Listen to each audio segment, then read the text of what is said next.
किसी का कोई डाउट इसको लेकर कोई क्यूरी हो तो आप पूछ सकते हैं, ना हो तो हम आगे चलते हैं।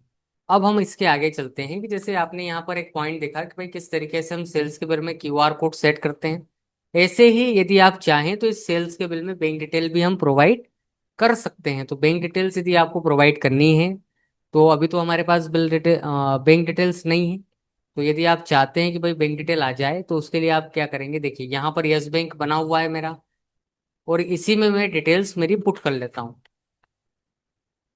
यहाँ मेरी डिटेल्स मैंने पुट कर ली।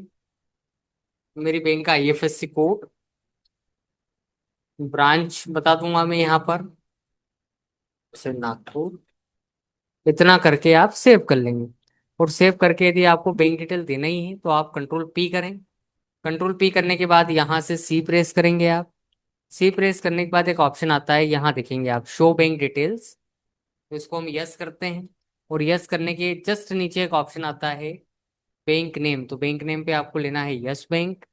और यस बैंक लेके आप यहाँ से क्या कर लेंगे, प्रिंट आउट जब आप निकालेंगे तो क्यूआर कोड तो हमने दिया ही है, क्यूआर कोड की विजिबिलिटी तो है ही, साथ ही हमने हमारी बैंक डिटेल भी यहाँ पर शो कर दी। तो बैंक डिटेल शो करना कोई बहुत बड़ा काम नहीं है, लेकिन दिक्कत ये है कि भाई कई बार यदि बैंक डिटेल आपने दे दी तो सामने वाले कस्टमर के लिए दिक्कत ये है कि उसको यदि आपके अकाउंट में ट्रांसफर करना है तो उसको 2 से 3 बार अकाउंट नंबर मिलाना पड़ता है।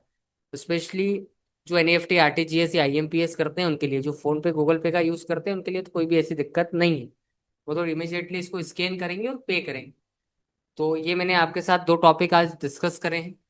दोनों ही सेल्स के बिल में एप्लीकेबल होते हैं, परचेस में नहीं आ सकते। इनकी जो एलिजिबिलिटी है वो केवल और केवल सेल्स के बिल में है। तो दोनों ही टॉपिक में किसी तरीके का कोई डाउट, कोई क्यूरी हो तो अब आप मुझसे पूछ सकते हैं। तो ये है हमारा आज का टॉपिक जिसमें हमने डिस्कस किए 2 पॉइंट। पहला, सेल्स के बिल में आप क्यूआर कोड कैसे बनाएंगे। दूसरा, आपने सेल्स के बिल में बैंक डिटेल किस तरीके से पुट करी। तो आई होप आपको ये दोनों चीजें समझ आई होगी। इस पर आप काम कर कर देखें। जो भी डाउट्स हैं, जो भी क्यूरी है, वो हम नेक्स्ट क्लास में अब उसको डिस्कस करेंगे।